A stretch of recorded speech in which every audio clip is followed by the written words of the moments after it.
My name is Sean Callagy of Callagy Law, and a key question that a lot of clients ask me about is, when I'm in a shareholder dispute, like, how does this end? How do I get compensated? What happens? We had the unique privilege of representing somebody in the top jury verdict of 2016 in the state of Arizona, and we made some law. Because the issue became, what do you do when this all gets crazy? And this is going to get a little bit technical, but follow this. Let's pretend that you own a pizzeria, and your name is Luigi. And you get paid from your pizzeria. There's 3 different types of payment that you get. One, let's say your front right pocket, you get your salary. In your front left pocket, you get your shareholder distribution. And in your back right pocket, you own your shares. So just remember that, right? Salary, distribution from being an owner, and back right pocket is shares. So let's say somebody's forcing you out of your company, or you file for dissolution, and the other person caused it. Well, one thing that you're entitled to is to get your fair value from being forced out. And that's what happened in this case in Arizona. But quite frankly, my client didn't want to get forced out. That's a much longer story. And he was really forced into the situation with physical threats, physical attack, physical threats, all kinds of crazy stuff. But when this thing got rolling, after he was forced out and he got his fair value, the other side said, well, we're all done.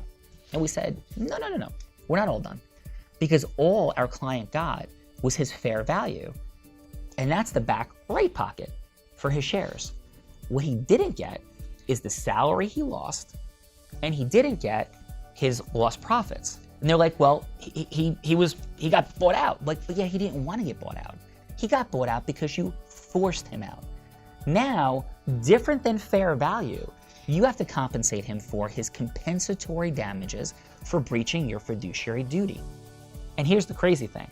For the fair value, because of set-offs, all kinds of crazy things, he ended up getting paid about $1 million. For the compensatory damages and punitive damages, he got a jury verdict of $27 million. So when you're going through the shareholder dispute, what we found is that most lawyers have no idea that you can go far beyond fair value to deal with this breach of fiduciary duty compensatory damage situation, which is going to be astronomically higher than what you can get for fair value. And this is case law that we made out in the federal district court with the brilliant judge that we had working in that case. He understood it and saw it. Very few attorneys have argued this in the history of the United States of America. We did, we won it successfully, we understand what we're doing. In these breach of fiduciary duty fights, forget that word, fights with your shareholder, fights with your partner, call us at 201-261-1700. I'm Sean Callagy, we're Callagy Law. This is a complex web that most attorneys have no idea what they're doing, even if they say they've been doing it for 30 years and don't understand all the issues I just discussed with you. Call us now, like us on Facebook. We have 115 caring and urgent and aggressive people ready to help you. Thanks.